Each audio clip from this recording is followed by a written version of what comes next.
সুস্বাগতম। আমি সুকুমার দেবনাথ। আমার ইউটিউব নিয়ে আপনাদের সামনে এসেছি, দু চারটে কথা বলব। ব্যাপারটা হচ্ছে যে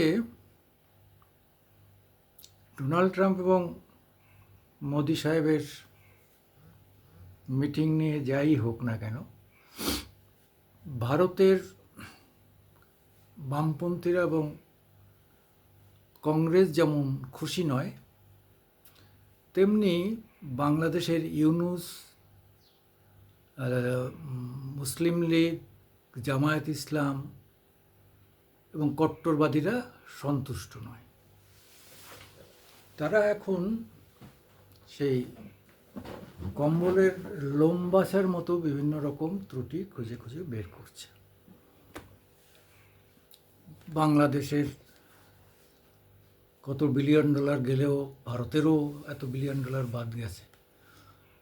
আরে বাবা, আমাদের 4 লক্ষ কোটির বাজেট, আর তোমাদের 50,000 কোটির বাজেট। ভাবতে পারো? তো দুটো তুলনা করার কি আছে? কারুর কাছে 100 টাকা আছে, তার থেকে কেউ যদি 10 টাকা কমিয়ে নেয় 90 টাকা থাকে, আর কার যদি 20 টাকা থাকে তার 10 টাকা নিলে কী অবস্থা হয়? তা এসব কথাবার্তা বলে লাভ নেই। আর ভারত আমেরিকার ব্যবসা বাণিজ্য খুব বড় ব্যাপার কিছু না। বিরাট কিছু ব্যবসা আমরা আমেরিকার সঙ্গে করি না, আমেরিকা আমাদের সঙ্গে করে না। তাতে আমাদের মানে টোটাল যদি ব্যবসা আমেরিকার সঙ্গে বন্ধ হয়ে যায় তাতেও কিছু যায় আসে না।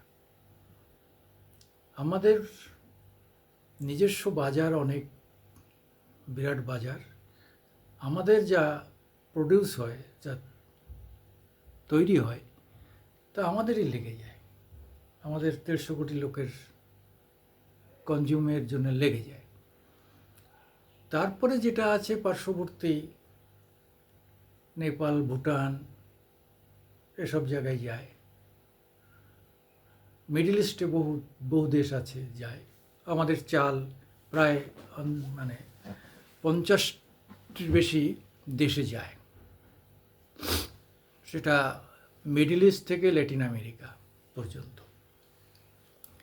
ইদানিং আমাদের ব্যবসাটা মানে আফ্রিকার দেশগুলোর সঙ্গেও বেড়েছে, যার জন্যে আজকে আফ্রিকান দেশগুলোকেও কোয়াড, ব্রিক্স, বিভিন্ন জায়গায় ভারত তাদেরও ভিড়িয়ে নিতে চাইছে, যে তারাও আমাদের এই উন্নয়নশীল দেশগুলোর সঙ্গে এসে হাত মিলিয়ে কাজ করুক। ফলে ভারতের যে চিন্তা ভাবনা সেটা অনেক অনেক বৃহত্তর। তারও উপরে চীনের সঙ্গে আমাদের একটা বিশাল বাণিজ্য হয়। চীনকে আমরা যা বেশি, চীন তার থেকে বেশি আমাদের এখানে বিক্রি করে। ফলে চীন আমাদের সঙ্গে আর যে হোক যুদ্ধ করতে আসবে না কারুর হয়ে, বাংলাদেশের হয়ে। এখন মানে একমাত্র বাংলাদেশ খুললে দেখা যায় তারা চীনের প্রশংসা করে, আর কারোর পৃথিবীর কারোর প্রশংসা করে না, তারা চীনের প্রশংসা করে। তারা মনে ভাবে যে চীন তাদের বাঁচিয়ে দেবে, ভারতের সঙ্গে দরকার হলে, যুদ্ধ হলে ভারতের সঙ্গে চীন লড়াই করবে। আরে কেন? ভারতের সঙ্গে চীনের যে বাণিজ্য, তার 10 ভাগের 1 ভাগও বাংলাদেশের সঙ্গে হবে না। তো তার জন্যে লড়াই করতে যাবে কেন? হতে পারে আমাদের তিব্বত নিয়ে, আমাদের কিছু কিছু এলাকা নিয়ে বিরোধ আছে। সে তো চীনের 18টা দেশের সঙ্গে সীমান্ত বিরোধ আছে। 18টা দেশের সঙ্গে একা চীনের সীমান্ত বিরোধ আছে, এত কোনো দেশের নেই সীমান্ত বিরোধ। কেন? সবাই আমরা এতকাল বামপন্থীরা আমাদের বুঝিয়ে এসছে যে আমেরিকা হচ্ছে সাম্রাজ্যবাদী, অন্যের জায়গা দখল করে, চীন হচ্ছে একমাত্র সাম্যবাদী। তা চীনের সঙ্গে তার লাগোয়া 18টা দেশের সীমানা ডিসপুট কেন? আজকে তিব্বত একটা আলাদা মানে স্বাধীন দেশ ছিল তাকে পুরো গিলে নিয়েছে জোর করে। কেন? শ্রীলঙ্কায় থাবা বসাচ্ছে, নেপালে থাবা বসাচ্ছে, আমাদের বিভিন্ন অংশে থাবা বসাচ্ছে, ফিলিপিন্সের সঙ্গে যে ইয়ে আছে, দেখে নিন আপনারা যারা খোঁজখবর রাখেন তারা দেখবেন চীনের সঙ্গে 18টা দেশের সীমান্ত ডিসপিউট। ফলে এগুলো থাকে, আবার ব্যবসা বাণিজ্যও থাকে, এটা নিয়ে কোনো ব্যাপার নেই। বাংলাদেশের সঙ্গে আমাদের গোলমাল থাকার রিসেন্টলি যে গোলমাল ওখানকার কট্টরবাদীরা শুরু করেছে, দেখুন তা সত্ত্বেও আমাদের এখান থেকে চাল গেছে, ডাল গেছে, সবজি গেছে, সব কিছু গেছে। ব্যবসা এক জিনিস, রাজনীতি আর এক জিনিস। জিও পলিটিক্যাল অনেক রকম সিনারিও থাকে, যার ফলে ব্যবসা বাণিজ্য যেমন হয়, আবার সংঘাতও বাধে। বহু দূরের একটা রাষ্ট্রের সঙ্গে সহজে সংঘাত হয় না, কিন্তু প্রতিবেশী রাষ্ট্রের সঙ্গে যেমন ভালোবাসা, ভালো সম্পর্ক থাকে, আবার সংঘাতও থাকে। তা এই যে জায়গাটা, এই জায়গাটা আমাদের মনে রাখতে হবে। আজকে বাংলাদেশ তৈরিতে, মানে বাংলাদেশ এই দেশটাকে স্বাধীন করতে অনেকেই মানে কোন ভারতের এটা স্বীকার করতে চায় না। তা পাকিস্তান থেকে যে পূর্ব পাকিস্তানে 93,000 সৈন্য এসছিল, যারা রাতের পর রাত কিলিংয়ের পর কিলিং করে গেছে, 30 লক্ষ মানুষকে খুন করে গেছে, সেটা কি ভুলে গেল সবাই? আমাদেরও তো 14-15 বছর বয়স। আমরা এখানে পার্সার কাছে দেখেছি চিত্ত সুতার বলে একজন বাংলাদেশের নেতা, মানে নমশূদ্রদের নেতা, তিনি এখানে শিবির করেছিলেন। ওপার থেকে মানুষ এখানে এসে যাতে অন্তত থাকা খাওয়ার জায়গা বা একটা সেটেলমেন্ট পায়, প্রচুর করেছিল। আমি দেখেছি চিত্তচূড়ার কাছে ডাক্তার, বুদ্ধি থেকে অধ্যাপক, সব ধরনের মানুষ আসতেন, সেখানে আলোচনা হতো, আমরাও আলোচনা অংশগ্রহণ করেছি। তা আমরা দেখেছি কি বিভৎসতা। মুক্তিবাহিনী ওপার থেকে এপারে এসে লুকিয়ে থাকতো, এখান থেকে অস্ত্র নিয়ে যেয়ে সীমান্তবর্তীতে বিভিন্ন জায়গায় তারা যুদ্ধ করেছে। আবার যারা ভিতরে গ্রামগঞ্জের মানুষরা ঠাঁই দিয়েছে, তাদের অস্ত্রকে দিয়েছে। অস্ত্র কোথায় পেলে তোমরা? অস্ত্র তো ভারতই দিয়েছে। লাঠি নিয়ে আর একনালা বন্দুক দিয়ে তো আর রাইফেল মানে উন্নত যুদ্ধ করেন যারা, সৈন্যবাহিনীর যে উন্নত অস্ত্র, তার সঙ্গে তো লড়াই করা যায় না। তার সঙ্গে যে উন্নত অস্ত্র, তাও ভারত থেকে সরবরাহ হয়েছে। আজকে অনেকেই বলেন মুক্তিবাহিনী সব করেছে, ভারত কিছু করেনি, ভারত একটুখানি ইয়ে করেছে। এসব তো হয়ই। মানে আমরা ব্যক্তিগত জীবনে দেখি যে একটা চরম দুঃসময় পড়েছে, একটা লোককে আপনি সাহায্য করার পরে সেই লোকটা যখন সোজা হয়ে দাঁড়াবে, সিধা হয়ে হাঁটবে, সে বলবে যে না, ও লোকটা একটুখানি সাহায্য করেছে, না করলেও পারতাম, একটু কষ্ট হতো, কিন্তু ঠিক পেরে যেতাম, তবে একটু কষ্ট করেছে, স্বীকার করে কেউ কেউ। অনেকের সেটা ভুলেই যেতে চায়, বলে না না, কবে কী করেছে ওসব বাদ দেন। বাংলাদেশের অবস্থা হয়েছে সেই তাই। বিএনপি আতখ্যাচা, মানে কিছুটা স্বীকার করছে, কিছুটা স্বীকার করছে না মুক্তিবাহিনী বা ভারতের অবদান। বাকিদের কথা ছেড়েই দেন। আওয়ামী লীগেরও বহু লোককে পরে দেখেছি যারা আওয়ামী লীগ করে, এখানে এসে ঠাঁই নিয়েছে, ওখানে গিয়ে তারা বিরোধিতা করেছে, ভারত বিরোধিতা করেছে বহু। এখানে যারা আশ্রয় নিয়েছে তারা ওখানে গিয়ে হিরো হয়ে গেছে, ওখানে হিন্দুদের তাড়িয়েছে, হিন্দুদের সম্পত্তি দখল করেছে। আওয়ামী লীগের লোক হিন্দু সম্পত্তি দখল করেনি, বহু বহু সম্পত্তি দখল করেছে। বহু গ্রাম থেকে তাদের উৎখাত করেছে। ফলে আওয়ামী লীগ ধোয়া তুলসী পাতা এমন নয়, হাসিনাও ধোয়া তুলসী পাতা নন। তিনিও মৌলবাদীদের সঙ্গে হাত মিলিয়ে হিন্দুদের তাড়িয়ে, হিন্দুদের যেন জমি জায়গা দখল করে তাদের এনিমি প্রপার্টি করে কম নির্যাতন করেননি। তবুও হিন্দুরা দেখেছে মন্দের ভালো আওয়ামী লীগ, পাঁচটার মধ্যে কেউ 100 ভাগ ভালো, কেউ 50 ভাগ ভালো, তা আওয়ামী লীগ হচ্ছে 50 ভাগ ভালো, আর জামায়াত রাজাকাররা হচ্ছে 100 ভাগ খারাপ। তা সেরকম একটা জায়গায় দাঁড়িয়ে হিন্দুরা ওখানে টিকে রয়েছে। তাদের আবু বরকাত সাহেবের, অধ্যাপক আবু বরকাতের কথাটাই মনে পড়ে যে 2030-এর মধ্যে বাংলাদেশ হিন্দু শূন্য হয়ে যাবে। তা তার চেহারা তো আমরা 2024-এই দেখলাম। এখন 6 বছর আগেই প্রায় শূন্য করার সব প্রচেষ্টা চলেছে। তবে হিন্দুরা একটা অংশ ঘুরে দাঁড়িয়েছে, যেখানে তারা একটু সংখ্যায় বেশি আছে, এই অংশটা ঘুরে দাঁড়িয়েছে। দাঁড়ানোর ফলে তারা বলছে না, কেন যাব, এটা আমার মাতৃভূমি। এই ব্যাপারটা হয়তো অনেকেই লক্ষ্য করেননি, কিন্তু এইটা কিন্তু আবার ঘুরে দাঁড়িয়েছে। এত অত্যাচার সহ্য করেও ওই যে আমাদের যিনি অ্যারেস্ট হয়েছেন, তিনি মানে নামটা মনে পড়ছে না, যে সন্ন্যাসী আর কি, সন্ন্যাসী এখনও গ্রেপ্তার করে রাখা হয়েছে। মানে একটা সন্ন্যাসী একটা মিছিল করেছে, তাতেই মোল্লা মৌলবীরা, সন্ত্রাসীরা এত ভয় পেয়েছে যে ওকে সেটা জেল থেকে আর বের করাই যাবে না। তাহলে একদম সর্বনাশ হয়ে যাবে, অর্থাৎ 2 কোটি হিন্দু জেগে গেলে সর্বনাশ হয়ে যাবে, এই আর কি। যাই হোক, কে কী মানলো না মানলো কিছু যায় আসে না। আমরা আমাদের দায়িত্ব দিয়েছে ট্রাম্প, কি দায়িত্ব দিল আর না দিল, ট্রাম্প দিলে ও দায়িত্ব থাকে ভারতের, যেহেতু প্রতিবেশী রাষ্ট্র, আর ট্রাম্প না দিলেও আমাদের দায়িত্ব বাংলাদেশের পরে আছে।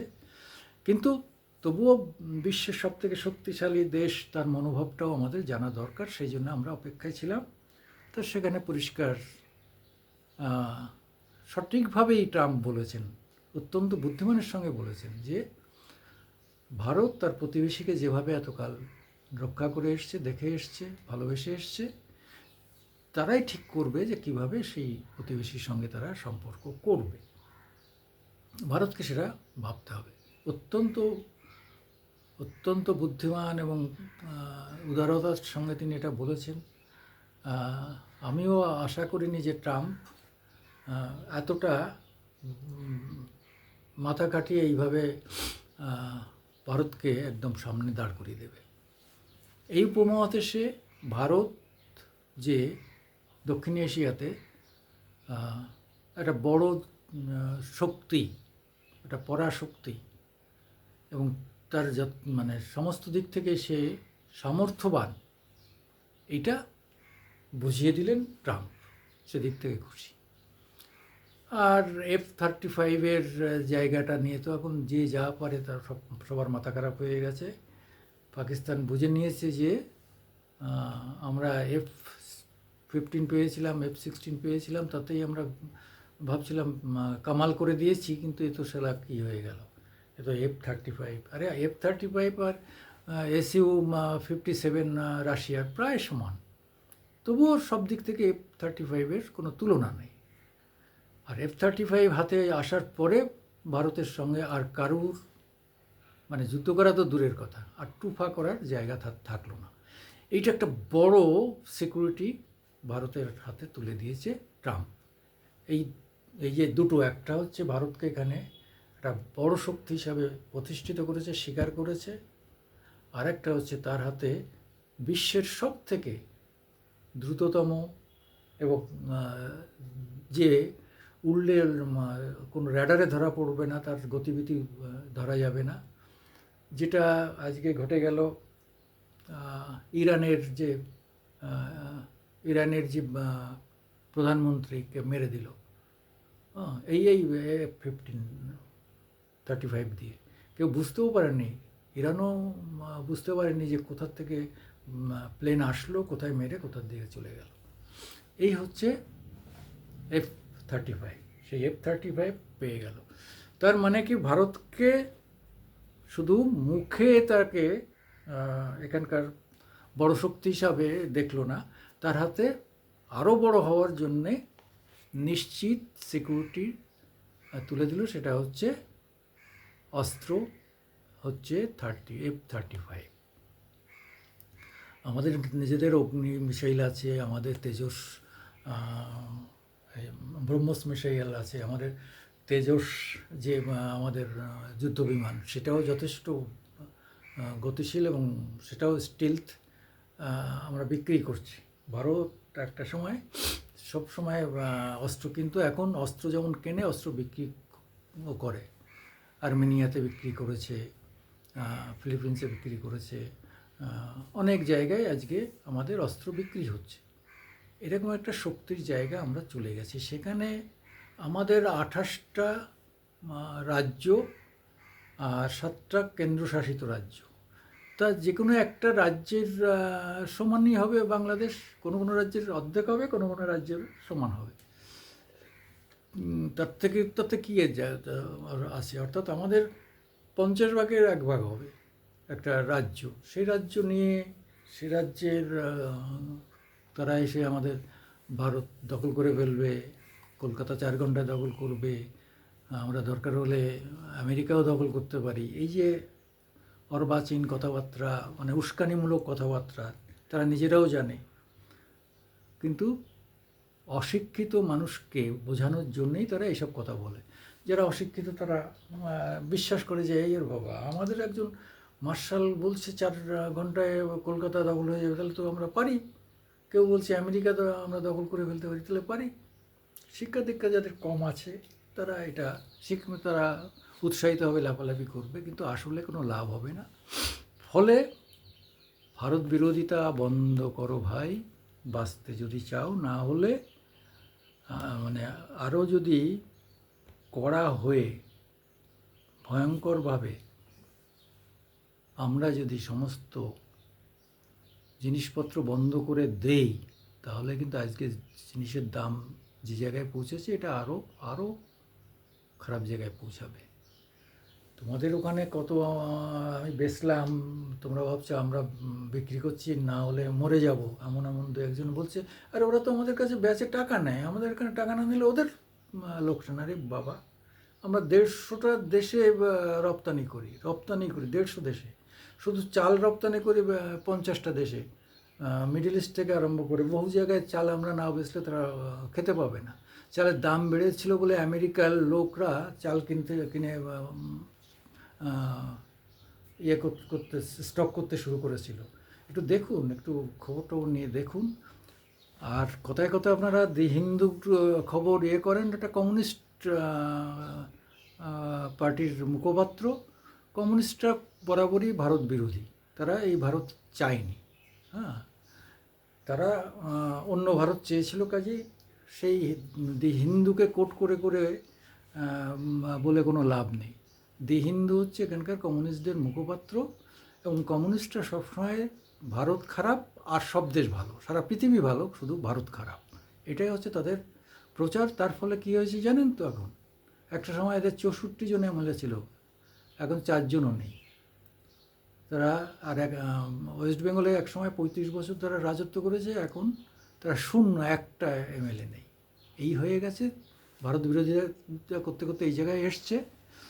কংগ্রেসও শেষ হওয়ার পথে, কংগ্রেসও ভারত বিরোধিতা করতে করতে করতে করতে 100-তে নেমেছে। একটা সময় এরা 70 বছর রাজত্ব করেছে। এখন আস্তে আস্তে আস্তে আস্তে অন্যান্য সমস্ত যে স্টেটেই নির্বাচন হচ্ছে, সেই স্টেটেই তারা হেরে যাচ্ছে। এই জন্যই বলছি যে দেশপ্রেম, বিজেপিকে ভালোবাসতে হবে না, মোদিকে ভালোবাসতে হবে না, ভালোবাসতে হবে ভারতবর্ষকে।